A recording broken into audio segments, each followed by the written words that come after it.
Now, this has definitely gone viral. As you can see, 3.18 million views, 62,000 likes. People are enamored with this steak. And this steak seems to be from Reddit. You see the two lines here. I think this is Reddit. My God, what are we doing? We are doing this. The United States of America is doing this to human beings. My God, this photo will define us. This will be shown in the history books in the year 2654. This is who we are now. I think this is a picture from El Salvador, actually. The murder capital of the world, where they had so many criminals that, they had to take a picture like this because there's like just too many human beings committing crime. And unfortunately, in the modern world, we believe this nonsense that criminals should be punished. I don't know if God agrees or disagrees with this. Last time I checked, God created hell specifically for bad people. And allegedly, like, nothing we can do on earth can compare to hell. But, what are we doing? Why are we punishing criminals? Why? The question is wrong, though. Because I do agree. It's like, it's too many criminals. They're packed up, right? Which, again, I don't even know if this picture is real. Like, it may be AI. But I think they're talking about El Salvador. Like, that's what I'm sure.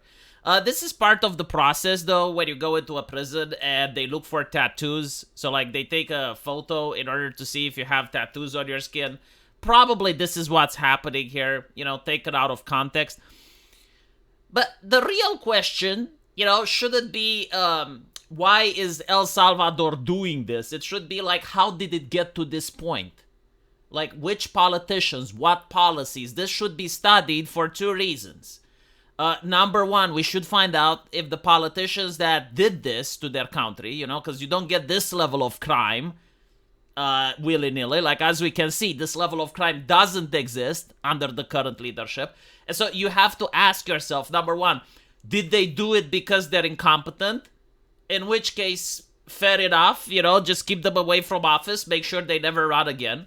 Or number two, did they do it because they were greedy, because they were corrupt politicians, because having crime served them, in which case they too should be punished. And secondly, you have to look at this in order for other nations to know what to look out for. Like, I don't want my country to become the murder capital of the world like El Salvador used to be.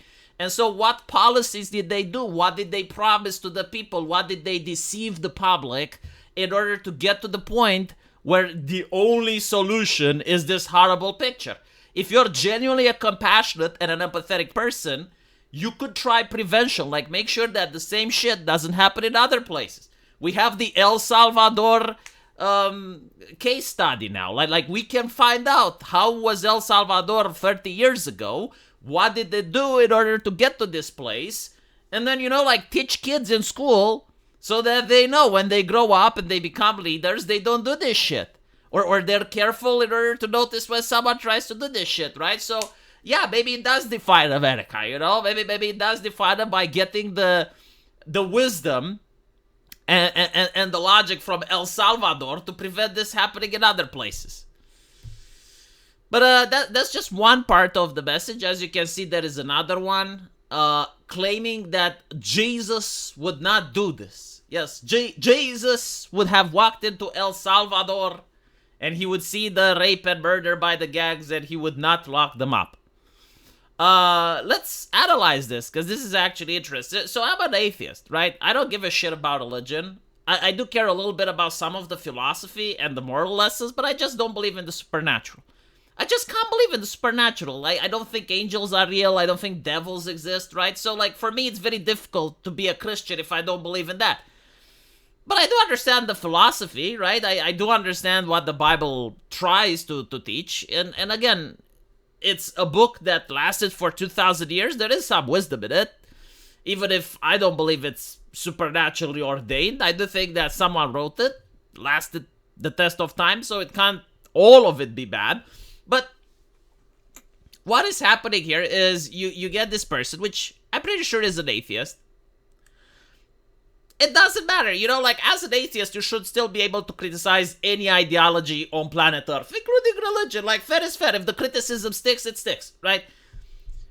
But the problem here is that you are attacking a government that is trying to impose law and order by using religion.